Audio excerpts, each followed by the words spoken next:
TRScientist here, and today I am back for episode number 6 of r/NuclearRevenge. I don't even know if I'm saying the word nuclear right? Is it nuclear or nuclear?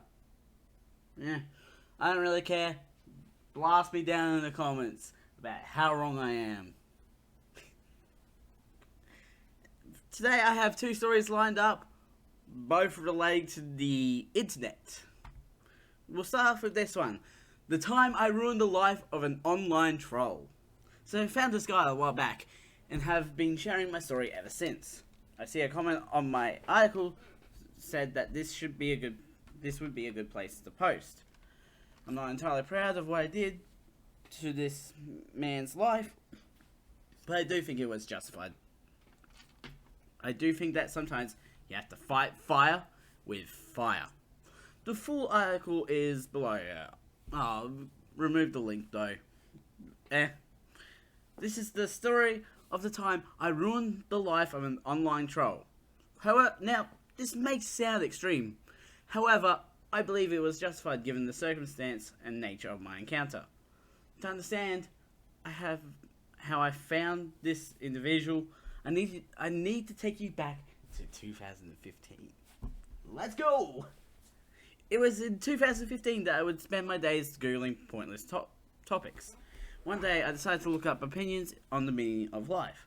I scrolled through various pages of search engine results until I came across the concept of nihilism.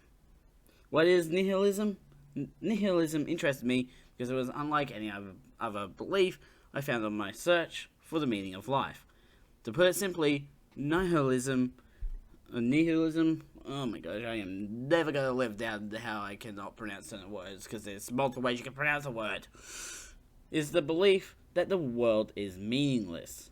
It is a pessimistic approach to life, which suggests that there is no point in life because nothing holds real relevance. Nihilism can make people believe existence does not matter, therefore the actions do not either. Many people view nihilism as a realistic belief that opposes a human nature to seek significance. I wanted to speak to a real-life nihilist and hear their opinions on life. What I found shocked me. Nihilism explained. Nihilism on social media. Upon discovering nihilism, I joined several Facebook groups surrounding the topic. These groups were full of dark humor and memes that made fun of life and death. Comments such as "existence is misery" was common to see. In these groups, I came across a few genuine nihilists. Nihilists? Oh my gosh. The community was predominantly made up of people who were depressed or people who could see the humor in depression. The nihilist approach meant that depression was not important because nothing is relevant. This is why suicide jokes are a hit in nihilism groups. I found the constant sharing of suicide memes meant that people become desensitized to death. People would believe that their existence is meaningless, which is not a good thought to have if you are dealing with genuine depression. I spoke to one individual privately who said they did not want to live anymore. They told me, "The world is not real, but my sadness is." The world is not real, but my sadness is. This made me that nihilism and depression are a bad combination. I reassured this person and told them they were important. A few months later, I went to get in touch to see how they were getting on, but I discovered that their Facebook account had vanished. Nihilist meme. Encountering the troll, fast forward to mid-2016, and I get a Facebook notification from one of the nihilist groups. It was someone seeking genuine advice to kill themselves. They said they wanted their death to be peaceful, but they were scared. Upon checking the comments of the post, I noticed one person advising them to run into an oncoming train, as this would be painless and fast. The person giving the advice was the troll whose life I went on to ruin. For the remainder of this article, I'll refer to this troll as Nigel to protect their identity. At the time, I thought that Nigel was being edgy for the sake of it, but this was not the case. I thought back to the time when I spoke to the person who told me their sadness was real, but the world was not. The fact they had disappeared off social media gave me goosebumps. I assumed that the worst had happened, and that this could become a recurring story in this group. I decided to look up posts and comments made by Nigel in the group. All the comments turned out to be methods for depressed people to kill themselves. Nigel would give people reassurance that death was the only way out. He would pretend he was doing the people a favour. A distraught man posted that he was ashamed he kept failing to kill himself. Nigel told him not to beat himself up about it, and if he works hard, one day he'll be able to do it. Using Facebook as a weapon, I realised that Nigel was not your ordinary troll, and that I had to do something to stop him. I created a fake profile to contact Nigel. At this time, I had no intention to ruin his life. I just wanted to stop him ruining the lives of others. On my fake profile, I told him that I had seen his comments, and that they could have a devastating effect. He replied to me to tell me that he did not care. The Facebook troll. The first warning, from my understanding, Nigel had the belief that depression was a weakness to humanity. It appeared he was on a mission to weed out the weak members of society. It was almost like he got a buzz from it, some weird kick that motivated him to do it that I could not understand. I warned Nigel that if continued, there would be repercussions. He told me that he did not care, and then blocked my fake profile. I logged into my genuine profile and checked for new posts by Nigel. A day later, I saw that he was back to his old tricks. He was, yet again, giving suicide advice to another mentally tortured soul. The second warning. Nigel had made a crucial mistake by not setting his Facebook profile to private. I was able to see every post that he had ever made, as well as the friends that he had. Nigel was a family man and made it clear on Facebook how much his wife meant to him. I decided that I would give Nigel his second warning. This time I would make it more personal. This time I wanted to put the fear into him. Within 10 minutes I was able to find Nigel's home address. I decided that I would write a letter to his address. This letter was handwritten to add a personal touch. On the envelope I addressed the letter to his wife's name so that he would not be able to simply brush it under the carpet. The letter read the following. Your husband continues to encourage suicide online. He provides methods of suicide for depressed people and he must be stopped. Could you please let him know that this is his final warning? I will be watching. The letter was sent with the intention to stop Nigel from doing what he does. I thought that this would be the only way that I would get through to him. The more I thought about it, the more I felt guilty that his wife may be living in fear. This was something I did not take into consideration initially. My mission to stop Nigel clouded by my thought, however, I knew this was necessary for the greater good. The final blow. It had been a month since I wrote the letter, and I had not seen a single post from Nigel. I thought maybe I had finally got through to him, but I was wrong.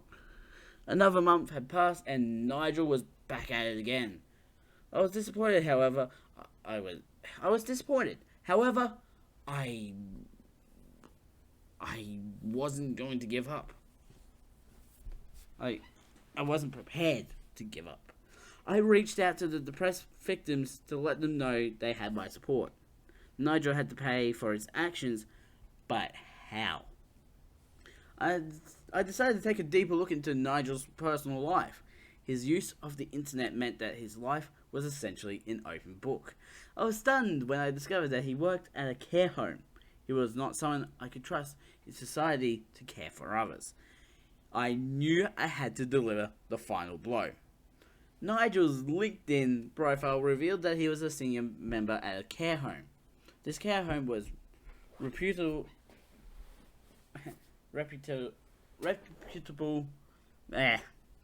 and risked their reputation by hiring him. I dug deep to pull out a barrage of screenshots I had of Nigel's activity online. After some contemplation, I decided that I would get in touch with the care home via their Facebook page. I logged on into the fake profile via a proxy and sent the screenshots. I did not believe that he was fit to be trusted with human life. A member of the staff replied to say that the case had been handed over to the CEO. Whoo, okay. Facebook Messenger screenshot.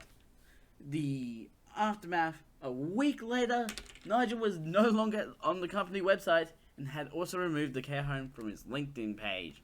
It was clear that his actions had caused him to lose his job. Nigel's Facebook relationship status on Facebook had changed from in a relationship to it's complicated. In almost an instant, he had lost his job and damaged his relationship with his family. Nigel had completely stopped posting on Facebook and eventually shut his Facebook account. This guy's life was turned upside down, and it all stemmed from his actions online.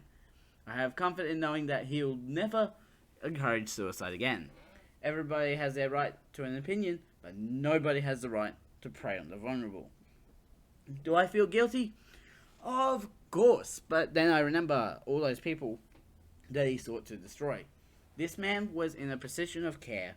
What if my actions had saved the life of someone? It is these thoughts that make my guilt fade away. And what? Oh, that's so bad. Dude going around encouraging suicide in nihilist groups. Also, I find it funny that I did not know how to say that word, nihilist. I don't know if I'm saying that right. Nihilist? Yeah. But, dude, if you're gonna do stuff like that, you just can't work in a care place. Oh my gosh. Okay, second story. Help me get my neighbor removed from my city. A YouTuber helping someone out. Works. So, I'm not a regular Reddit user. I recently found r/ on YouTube and heard many stories of revenge, pro-revenge, etc. I'm a very forgiving person, often taken advantage of, but I let it slide. I have one exception. Don't mess with my kids. TLDR at the end. Quick backstory. My oldest is on the autism spectrum. When we first moved here, 6 years ago, he saw two girls playing next door with some rocks. He knew he wasn't allowed to leave the yard, so he ran around our property, finding the prettiest rocks he could, and threw them at the girls, who ran crying to their mum. I spoke to their mum, who seemed cool, and we resolved the issue peacefully. I fought. Shortly after we moved here, I noticed the neighbour's dog would get out and roam the neighbourhood. She was very skittish, so I could never catch her. We live on a busy road, so I was worried, and occasionally called animal control to see if they could help her before she got hit. One day, my neighbour's dog was in our yard. When the kids and I stepped out of the house to go to the car, it snarled and growled. I called the police. It was a Sunday, animal control was closed, and they took care of it. The next day, neighbour storms over to me, screaming at me for costing her a lot of money. She blamed me, my husband, her landlord for not fixing her fence, and insisted she had very powerful friends who would crush me if I didn't leave her alone. She screamed over a loss of thousands of dollars, claiming I cost her daughter her senior pictures. You should be more forgiving, she said, since I should have reported your reteed kid. Don't mess with my kids. Another quick note. It turns out she would let the dogs out when they are in heat and only let them back when they were pregnant. What? They would sell the puppies and repeat. Animal control did what they could, but they couldn't do much. Wait. What? Okay. Let's continue on with that knowledge under our belts. Since watching r/, I became quite aware of malicious compliance. I read our city's codes and ordinances until I knew them front to back, and I reported her for everything. Cans on the street at 6 10:01 p.m. and they're required to be in by 6 p.m. Reported. I can hear you from my property. Reported. Grass too high. Reported. I have a massive spreadsheet of times, dates, and violations. Meanwhile, she still lets her dogs out. They dug up the neighborhood, pooped everywhere, and got into our trash. Since the one dog was vicious, I couldn't let my kids go outside without me. We felt like prisoners in our own home. The dogs would be outside in all kinds of weather. Ice storms, 100-degree weed, no heat, no water, no food, no shelter. Animal control and I became best friends. They desperately wanted the dogs removed. It reached a point where they drove by a house on the way to and from work. They rescued dozens of puppies, sometimes finding them wandering the road. Where I live, there is a limit to how many times you can report someone within a time frame, and if I walked in to report and they knew I couldn't, they would give a shake of their head. I would instead announce I wanted to look at adopting an animal. I've taken in a fabulous sweetie of a cat and a poor abused doggo, but that's not important to the story. My neighbor was furious. Any day I reported them, I would wake up the next day to find something on my property wrong. The car broken into, faucet in the backyard turned on high, the gas in my grill left on, all kinds of stuff. I've tried everything, even getting Peter involved. Before I knew they were likely to put the dogs down. Eventually, the vicious dog was hit by a car. They immediately got a new dog. I reported them for not licensing it. When I spoke to other neighbors, I let them know what was going on and encouraged them to report them as well. I'm very active in my community, and I've gone to first name basis with many, like the neighbor, the mayor, the police chief, etc. There was a sort of academy to get to know your city, and I took it, so I met a lot of people and have been volunteering, view me in a good light. Well, it's been a couple of years and my work is finally paying off. I get a call from a lawyer representing the county. She was bringing everything to court and wanted me to testify. When she found out I had a spreadsheet, pictures, and videos of everything, she nearly squealed with delight. My neighbor is currently being charged with reckless endangerment, being a public nuisance, animal cruelty, child endangerment, disturbing the peace, and I can't remember what else. When I found out I had the lawyer informed me that they were requesting the following. They not be allowed to own any animals ever. The current animals be removed at once due to the large number of complaints from the neighborhood and due to the varying types of complaints. They are deemed a public nuisance and be removed from the county, never allowed to return, mind you. Damages be paid to the neighborhood since we lost many a flower garden to the dogs, plus all the time we had to spend cleaning the trash and poop up.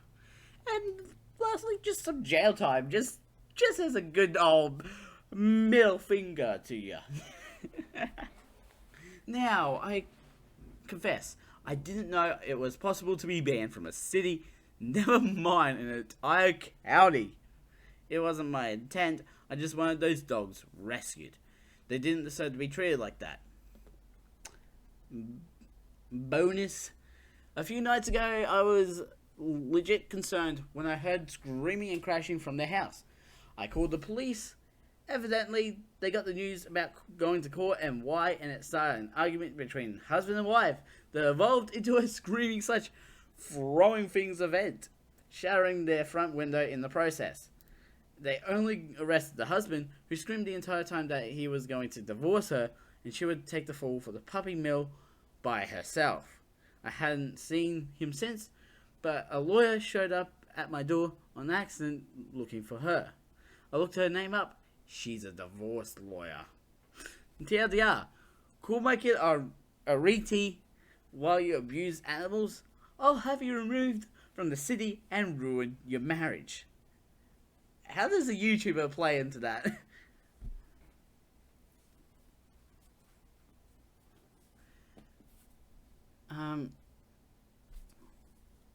Okay, so we got some updates.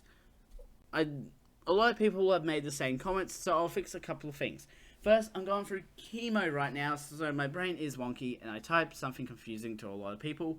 I started reporting years ago more seriously after a comment about my son, but it wasn't until r/ that I found there were so many ways to do it, and there can be heavy penalties for doing it. I had originally only intended to report for a little while, but after seeing her dog during an ice storm, huddled in the cold, I knew I couldn't stop. I had to report something, anything, to help those dogs, so I did the only thing I knew how.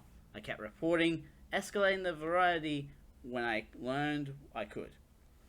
Secondly, I don't have an issue with r/ making money off of my story. I look at it as when a singer does a cover song. He's giving his interpretation of it.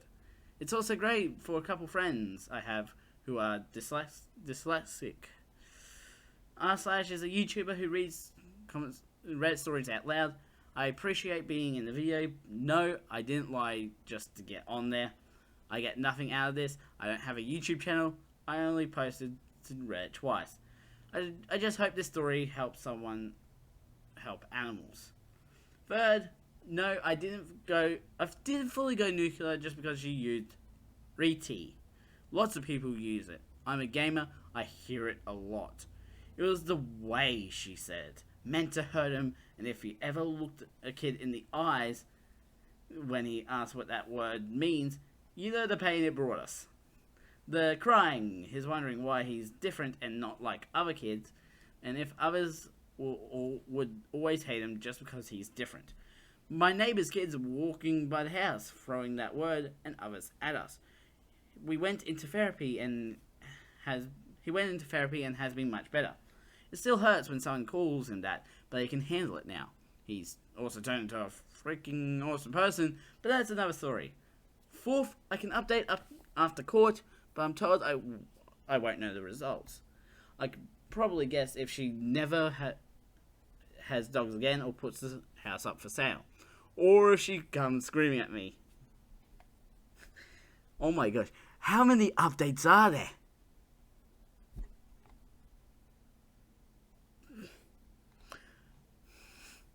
If I'm not gonna read the rest of that. Like, that is too many updates. But it looks like the husband left.